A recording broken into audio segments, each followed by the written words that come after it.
Hey guys, what's going on? Laying back for another Netflix review, and today I'm going to be talking about Under Paris.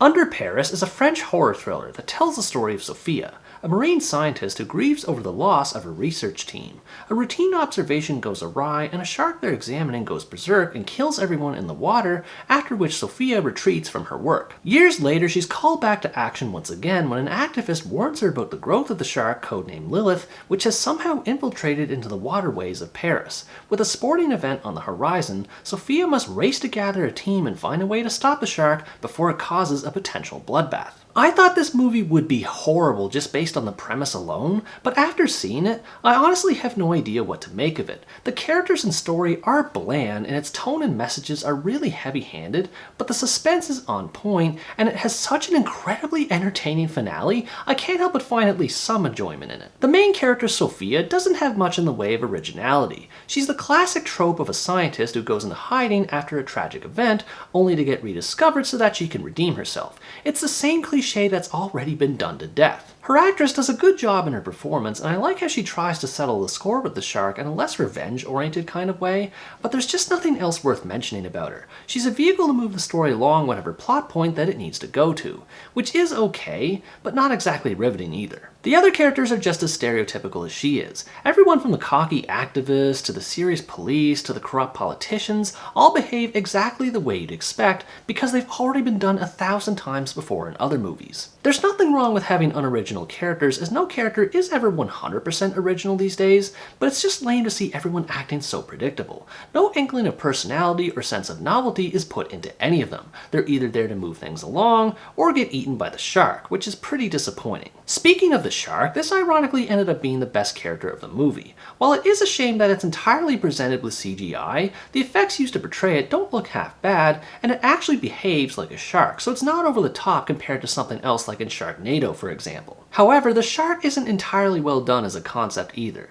The movie does a terrible job at explaining how a saltwater shark like this is able to not only survive, but thrive in a freshwater environment. It's typical rushed blockbuster writing that does the bare minimum to pass off an explanation in order to keep the story running. So in the end, even the shark isn't safe from the script. In general, this movie doesn't seem to care much about anything involving scientific accuracy. This is evident in a twist that happens about 3/4 into the story that is beyond ridiculous and almost ruined the movie for me until it's redeemed by what happened after the twist, which I'll get into in a bit. Suffice to say, the main reason to watch this movie is to see the shark killing its victims, and on this front the movie does very well. There's a good sense of tension conveyed by blurry underwater visuals and how the music builds to a crescendo whenever the shark gets closer to its victims. The occasional glimpse of the shark's fin peeking out the corner of the screen while other characters are oblivious to it is a bit of a cliche, but it's executed effectively. And once it's time for the shark to chow down, it doesn't disappoint with the violence either. Again, the majority of it is computer generated, so it looks awkward seeing people missing limbs, yet clearly swimming like they have everything intact,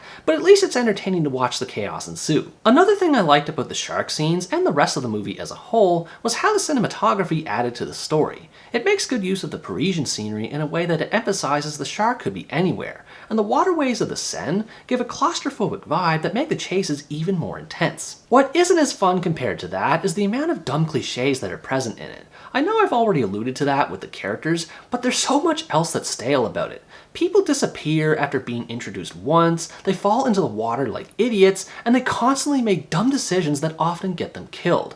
Basically, there's no logic to the characters' thinking, which can break immersion. Beyond that, though, I felt the movie took itself way too seriously for the kind of concept that it's based around. I can see why they would to a certain degree, because a killer shark in Paris is pretty serious, but it's just weird to see the movie lacking in the fun department outside of the shark scenes. I think that's because the movie has an environmental message that it tries to push to the audience when it can, which I'm not opposed to, but it's not subtle at all in the way it's conveyed. The idea that nature will lash back at humanity for everything it does to hurt it is ridiculous, and again, unoriginal. So with everything I've said so far, you might think I'm not a fan of this movie, and indeed most of it is badly written, poorly paced, and not that fun to watch. However, the last 15 minutes of the movie is what ended up saving it from being completely forgettable, because holy crap is it awesome. I mean, it still doesn't make sense in terms of logic, but by God, is it entertaining! Not only does the shark cause complete carnage to everyone it comes across, but the plan Sophia's team carries out to try and stop it